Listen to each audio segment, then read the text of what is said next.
नमस्कार, मी शशिकांत कासार. आपण प्रवास करत असताना एखादा अनोळखी वाहन दिसलं का ज्या व्यक्तीला आपण ओळखत नाही त्या वाहनामध्ये तुम्ही बसू नका. कारण अशा वाहनामध्ये जे वाहनधारक आहेत ते आपल्या गळ्यातले जे सोनं आहे ते लुटण्याचा प्रयत्न करतात. आणि अशीच एखादी घटना, ही जी घटना घडली ही वाडा तालुक्यातल्या अ, अ, वाडा ते मनोर या मार्गावर घडलेली आहे. सोमवारीची घटना आहे. सोमवारी 3 महिला केळीच्या पाड्यावरती उभ्या होत्या आणि त्यांनी उभे असताना हे वाहन गुजरातचं वाहन आहे. हे गुजरातचं वाहन त्या ठिकाणी जात असताना त्यांनी गाडी थांबवली आणि त्यांनी त्या हिंदीमध्ये त्या महिलांना सांगितलं का तुम्हाला आपको कहा जाने का है. ह्या मराठी महिला होत्या, त्यांना वाटलं का, आणि विशेष करून ह्या वाहनामध्ये 3 पुरुष आणि 1 महिला होती. त्याच्यामुळे ह्या 3 महिलांना वाटलं का ऑलरेडी एक गाडीमध्ये महिला आहे, आपल्याला बसायला हरकत नाही. त्यांना थोडं सेफ्टी वाटलं असेल, पण त्यांना हे माहित नव्हतं का आपली लूटमार होणार आहे. ह्या 3 महिला केळीच्या पाड्यावर बसल्यानंतर पुढे गेल्यानंतर त्यांच्यातल्या एकाने सिगारेट काढला आणि तो सिगारेट पिऊ लागला. त्यावेळी ह्या 3 महिलांनी त्यांना हटकलं की तुम्ही सिगारेट पिऊ नका.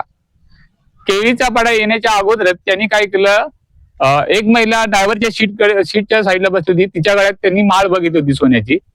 त्यांनी कंचाडला ह्या महिलांना तिघींना उतरवलं आणि एक महिलेची माळ आहे त्यांनी गळ्यातून झटकन ओढली आणि हे तिथून निघाले.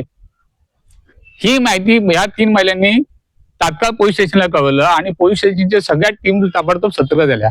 म्हणजे वाडा पोलीस असेल, आणखीन हायवेच्या ज्या पोलिसांच्या टीम असतात त्या दाखल झाल्या. लगेच ह्या गाडीचा ट्रेस केला गेला पुन्हा, आणि ही गाडी कुठं कुठं पास झाली याची संपूर्ण माहिती पोलिसांनी तात्काळ घेतल्यानंतर साधारण त्यांना एक अंदाज आला की ही गाडी बलसाड ह्या तलासरीवरनं बलसाड या ठिकाणी झालेली आहे. त्यानंतर हा संपूर्ण सापळा रचला आणि हे एका हॉटेलच्या इथे थांबले असताना यांच्यावर पोलिसांनी डायरेक्ट रेड टाकली आणि ह्या 3 पुरुष आणि 1 महिलेला त्यांनी अटक केलेली आहे. ज्या महिलेचा दागिना उठला त्याची साधारण 1,70,000 किंमत आहे. पण ह्यापुढे एक आव्हान आम्ही आज करतो की तुम्ही कुठल्याही अनोळखी वाहनामध्ये बसू नका. ज्या वाहनामध्ये जो व्यक्ती आहे तो आपल्याला ओळखत नाहीये त्या वाहनात तुम्ही बसू नका, कारण सतर्क राहा. आणि अनेक वेळा तुम्हाला आव्हान केले जाते, पण काही वेळा आपल्याकडे चूक होते आणि अशावरती घटना घडते. ही घटना घडू नये म्हणून आपणच स्वतः सतर्क राहिलं पाहिजे. 24 ऑगस्ट 2026 रोजी सकाळी 9:30 वाजण्याच्या दरम्यान एक 72 वर्षाची महिला आणि त्यांच्यासोबत 3 महिला असे कंचाळकडे जाण्यासाठी थांबले असताना त्या ठिकाणी एक इको गाडी आली. त्या इको गाडीमधील ड्रायव्हरने ही जी फिर्यादी आहे त्यांना पुढे बसण्यास सांगितले आणि बाकीच्या 3 महिला त्या पाठीमागे बसल्या. त्या गाडीमध्ये अगोदर एकूण 3 पुरुष आणि 1 महिला होती. हे पुढे गेल्यानंतर जो ड्रायव्हर होता तर ड्रायव्हर हा सिगारेट घेत होता आणि सिगारेट घेऊन तो धूर त्यांनी महिलांच्या अंगावरती सोडला आणि त्याचं वर्तन हे थोडंसं संशयास्पद वाटल्यानंतर त्या महिलांनी गाडी थांबायला सांगितल्यानंतर 3 महिलांना खाली उतरवले आणि पुढे जी ड्रायव्हर सीटच्या बाजूला बसलेली महिला होती त्याला त्या ड्रायव्हरने तिच्या गळ्यातील बोरमाळ बघितलेली होती अगोदरच आणि ती बोरमाळ खेचून घेतली आणि त्या महिलेला खाली उतरले आणि अशी ही गाडी वाडा हद्दीतून विक्रमगड साईडला गेली अशी माहिती मिळाल्यानंतर पोलीस टीम त्या ठिकाणी तात्काळ आम्ही तैनात केल्या. नाकाबंदी लावण्यात आली आणि टोल नाक्याची आम्ही सीसीटीव्ही फुटेज बघितले. कासा पोलिसांना अशाच प्रकारचा एक गुन्हा दाखल होता, तर त्या माहितीच्या आधारे आणि टॉवर लोकेशन घेऊन आम्ही त्या आरोपींचं ट्रेस केलं असता हे आरोपी आम्हाला गुजरात वलसाड येथे मिळून आले. 4ही आरोपींना आम्ही अटक केलेली आहे. या आरोपींनी यापूर्वी कासा येथे सुद्धा अशाच पद्धतीचा गुन्हा केला होता आणि त्या पुढील तपास आमचा चालू आहे. तर यांना किती तारखेपर्यंत पीसी दिली कोर्टाने? त्यांना 3 तारखेपर्यंत पीसी देण्यात आलेली आहे. हे सराईत गुन्हेगार आहेत का?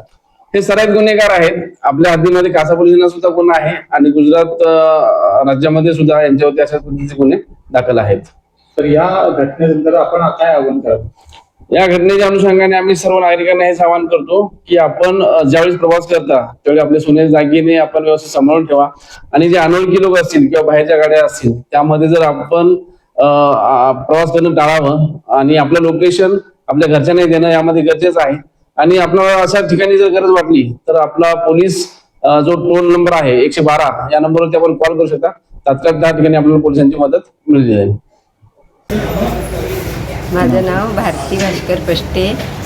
आम्ही कंचाडला चाललेलो पोस्टात, तर ती गाडी येऊन थांबली म्हणून आम्ही बसलो. चौघी होतो आम्ही. मला त्यांनी बसायला पुढे सांगितला ड्रायव्हरचे ना ते किनीरचे साईडला. तर मी तिथे बसली तर तो सारखा माझी असा पाठीमागून माल खेचत होता. तर त्याला एकदा दोनदा मी सांगितला.